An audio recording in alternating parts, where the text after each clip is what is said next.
Hello दोस्तों, स्वागत है आपका हमारे इस YouTube चैनल पे।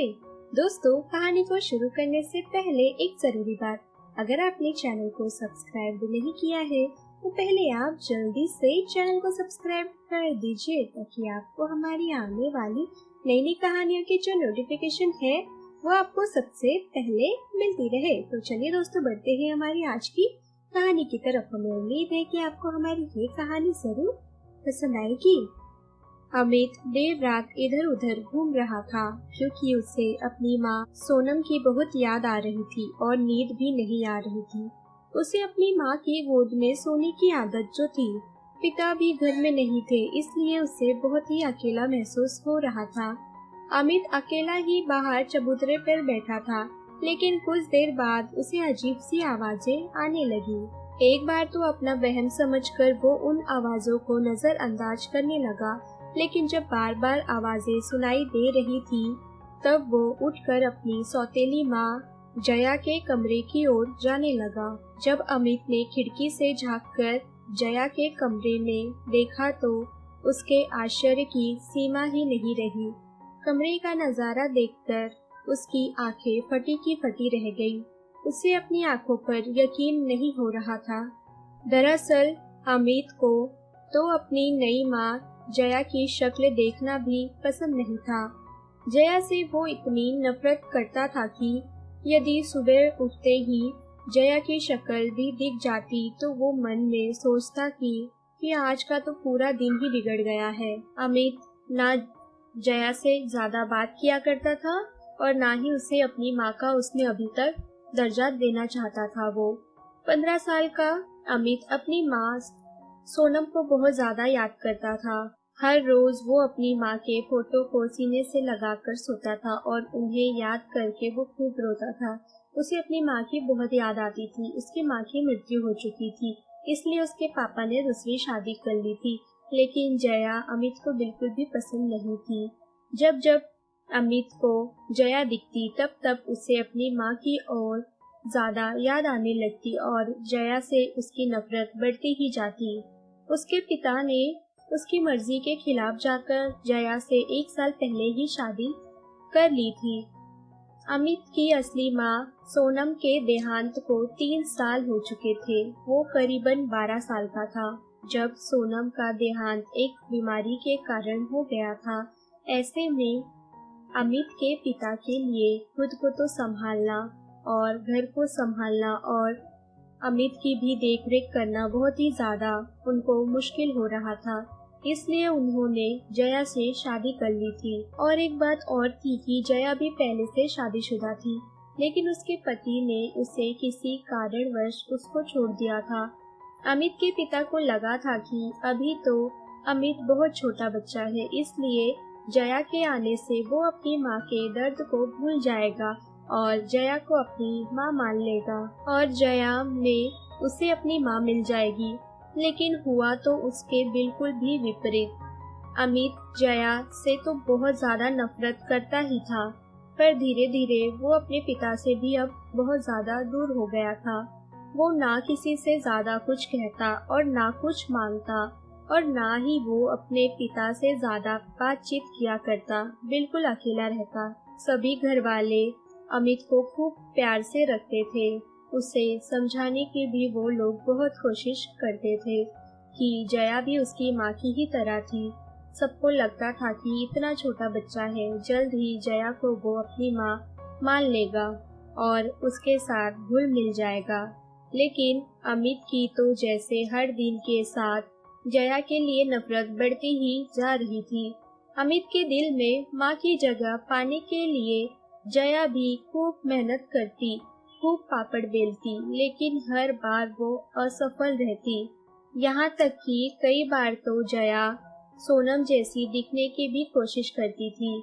उसी के कपड़े पहनकर उसी की तरह तैयार होकर वो अमित के सामने जाती, क्योंकि जया के मन में यही था कि कैसे भी करके उससे अमित का दिल जीतना था, उसके मन में अपने लिए प्यार जगाना था। इसलिए इतनी बार नाकामयाब होने के बाद भी जया ने अपनी कोशिशें नहीं छोड़ी। एक दिन फिर जया ने सोनम के कपड़े पहन लिए और उसी की लिखी रेसिपी बुक में से अमित के पसंदीदा सब्जी बनाने की कोशिश वो करने लगी थी कि शायद अब अमित मान जाएगा। वो बहुत उत्साहित थी क्योंकि उसे लगा था कि अमित अपनी पसंदीदा सब्जी देखकर बहुत ज्यादा खुश हो जाएगा। पर अमित ने तो जया को यह कह दिया कि तुम मेरी सौतेली माँ हो, इसलिए तुम सौतेली ही बनकर रहो। मेरी माँ की तरह बनने की तुम जरा भी कोशिश मत करो, तुम मेरी माँ नहीं हो।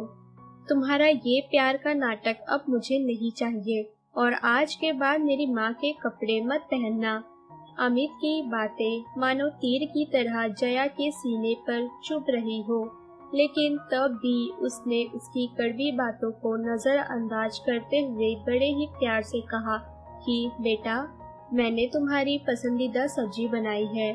सोनम दीदी की लिखी किताब में से देखकर ही बनाने की कोशिश की है।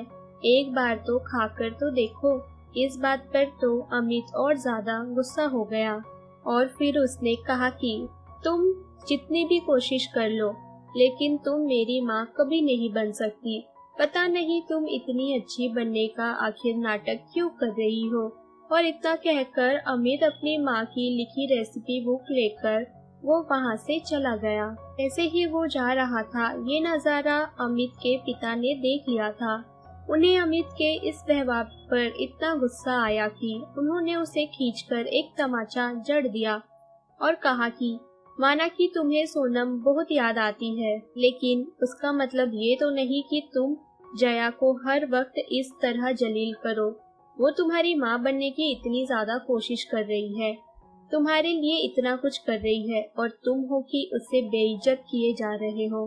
बहुत सर पर चढ़ा लिया है तुम्हें। चले जाओ अब अपने कमरे में। आज अपने पिता से थप्पड़ खाकर अमित अंदर से पूरी तरह टूट गया था। आज जया से उसकी नफरत और भी ज्यादा बढ़ गई थी और उसे इस बात पर यकीन हो गया था कि शायद नई माँ के आने के कारण मुझसे मेरे पिता भी अब दूर हो गए हैं। जया को इस बात पर बहुत ज्यादा दुख हो रहा था कि उसके कारण आज अमित को थप्पड़ पड़ गई। इसलिए उसने यह फैसला कर लिया कि अब मैं अमित से बहुत दूर रहूंगी। मेरे कारण वो अपने पिता से भी दूर हो जाए, ऐसा मैं बिल्कुल भी नहीं चाहती हूँ। दिन बीत रहे थे और अब जया ने अमन से दूरी बना ली थी। वो अब अमित से दूर ही रहने लगी थी। फिर कुछ दिनों के बाद अमित के पिता को किसी जरूरी काम के लिए बाहर जाना पड़ा था। ऐसे में उन्होंने अमित से कहा कि मैं एक दिन के लिए बाहर जा रहा हूँ और मैं उम्मीद करता हूँ कि तुम अपनी माँ से झगड़ा नहीं करोगे। खाना खाने के लिए भी जब जया ने उसे आवाज लगाई तब उसने खाना खाने से भी मना कर दिया। ये सब देखकर जया का भी मन फट गया और उसने खाना नहीं खाया। वो भी अपने कमरे में चली गई। तब उसके पिता ने जाते हुए अमित से कहा था कि तुम अपनी माँ से झगड़ा मत करना। तो इस बात पर अमित ने अपने पिता की बात का तो कोई जवाब नहीं दिया और चुपचाप दोबारा अपने कमरे में चला गया। अब घर में सिर्फ जया और अमन ही थे। पूरा दिन बीत गया लेकिन अमित अपने कमरे से बाहर नहीं आया और उसने खाना भी खाने से मना कर दिया था। देर रात हो चुकी थी लेकिन हमेशा की तरह अमित को नींद नहीं आ रही थी। वो इधर उधर चक्कर काट रहा था। ऐसे में उसे अजीब सी आवाजें आने लगी। कुछ देर तो उसने उन आवाजों को नजरअंदाज कर दिया, लेकिन फिर उसे महसूस हुआ जैसे कोई रो रहा हो। जब आवाज लगातार बढ़ती जा रही थी तब वो जया के कमरे की ओर गया और खिड़की से झांककर कमरे में देखने लगा। कमरे का नजारा देखकर अमित तो बुरी तरह से चौंक गया। अपनी सौतेली माँ को इस हालत में देखकर वो घबरा गया। उसने देखा कि जया के हाथ में एक बच्चे की तस्वीर थी जिसे देखकर वो फूट फूट कर रो रही थी।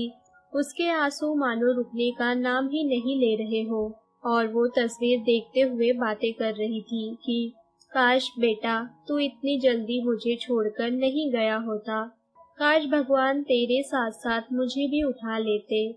आज अगर तू मेरे साथ होता तो मुझे दूसरी शादी नहीं करनी पड़ती।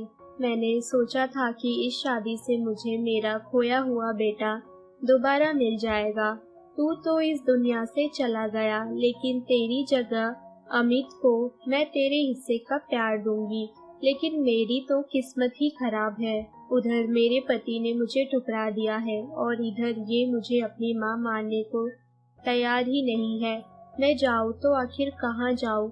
जया की ऐसी दयनीय हालत देखकर अमित को अपनी आंखों पर यकीन नहीं हो रहा था। उस मासूम बच्चे को ये भी नहीं पता था कि जया का भी अपना एक बेटा था जिसकी मौत हो चुकी थी और उसने ये शादी सिर्फ एक मजबूरी में की थी। जया तो अपने बच्चे की मौत का गम भूली भी नहीं थी, लेकिन उसका पति और ससुराल वाले इतने बुरे थे कि उन्होंने बच्चे की मौत का जिम्मेदार जया को ही ठहराया और उसे घर से बाहर निकाल दिया।